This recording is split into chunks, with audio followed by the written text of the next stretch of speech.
સાઈ મંદિર જાડેશ્વર ખાતે વયસ્કો માટે જલદ ચાલ સ્પર્ધા યોજાઈ, 32 વયસ્કોએ ભાગ લીધો। ભરૂચ જાડેશ્વર સાઈ મંદિર ખાતે શ્રી બટુકનાથ સાર્વજનિક વ્યાયામ શાળા સંચાલિત ભરૂચ જિલ્લા વ્યાયામ શાળા ભરૂચ દ્વારા સ્વાતંત્ર્ય સેનાની સ્વર્ગસ્થ નટવરભાઈ જાદવ જલદ ચાલ સ્પર્ધા યોજવામાં આવી હતી।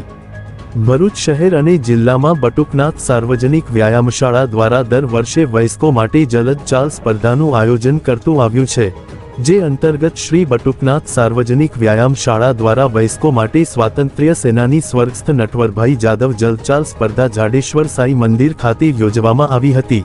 અલગ અલગ 4 વિભાગમાં સ્પર્ધા યોજવામાં આવી હતી।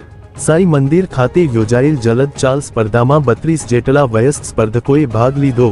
સ્પર્ધાના અંતે વિજેતા ભાઈઓ અને બહેનોને ઉપસ્થિત ક્રાઇમ બ્રાન્ચના રિટાયર્ડ ઇન્સ્પેક્ટર પ્રદીપભાઈ મોંઘે અને માજી તાલુકા સભ્ય અને સહયોગ કાર્તિંગના મહેશભાઈ નિઝામા, બટુકનાથ વ્યાયામ શાળાના પ્રમુખ પિનાકિન રાજપૂત અને અર્જુનભાઈ રાવળના હસ્તે ઇનામ અને પ્રમાણપત્ર આપી પ્રોત્સાહિત